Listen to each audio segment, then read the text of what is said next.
आता मी या गडावर जायला आलोय। या गडावर जायला 30 रुपये तिकीट असतं। पावसाळ्यात येताना जरा चौकशी करून या, कारण गड बंद ठेवतात, कारण पायऱ्या आहेत त्या बुळबुळीत होतात आणि लोक पडतात चढताना, तेवढी काळजी घ्या। तर आता मी हरिहर फोर्टला वर आलोय। आता बघा वर जाऊन बसतो आणि मेन दरवाजा तुम्हाला दाखवतो। हा मेन दरवाजा आहे बघा, आणि हे बघा हे लोक अजून माझ्या मागे चढतायत। हा त्याचा पहिल्या पायऱ्या चढून जो पहिला दरवाजा आहे तो दरवाजा आहे, आणि ही ती कपारी आहे ज्या कपारीतनं पुढे लोक जातात। आणि तुम्हाला फिरून दाखवतो किती उंचावर आलोय आपण। अगदी मुंगी पण मोठी दिसेल अशी माणसं दिसत आहेत खाली, एवढ्या उंचावर मी आलोय।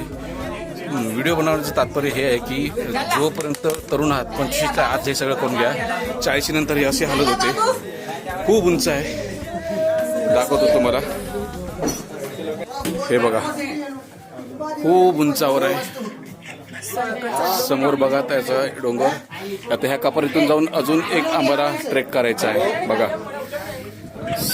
तर हे बघा आम्ही आता ही आडवी कपार आहे, इथून बघू शकता डायरेक्ट खाली किती खोल दरी आहे। तर आडव्या कपारीतून आम्ही चाललोय।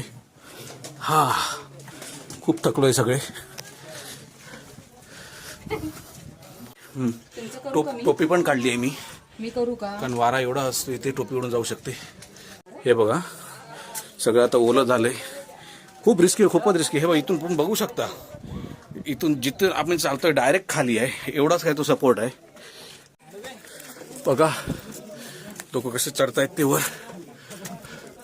हे बघा सरळ सोट आहे, हा कडा आहे तो, पायऱ्या आहेत त्या। या खाचा आहेत अशा, हे बघा एका साईडला खाली दरी आणि हा सरळ सोट कडा आहे वर। बघा अजूनही किती कठीण आहे। हा तर ज्या होत्या हे बघा खालनं ते आम्ही चढून वर आलो, जे तुम्ही बघता उभा कडा आहे। पण नंतर आम्हाला कळलं 15 नंतर आयुष्य मजा आहे, तर तसं नाही आहे। तुम्ही माझ्या मागे बघा इथे 15 झाले आणि आयुष्य बाकी आहे, खूप वर जायचं आहे, तरी पण मी जाणार आहे। उमेद पे दुनिया कायम आहे। तर आता हरिहर फोर्टच्या एकदम टॉपला आलोय मी। माझ्या मागे अख्खं नाशिक दिसतंय, तुम्ही बघू शकता। खूप कमी जागा इथे बघा। ते समोर आहे तो दिसतोय तो ब्रह्मगिरी पर्वत आहे, आणि हे बघा हे सगळे टेबल टॉप आहेत हरिहर फोर्टचे। तिथनं मागणं मी आलो चालत, ते लोक येत आहेत ते बघा।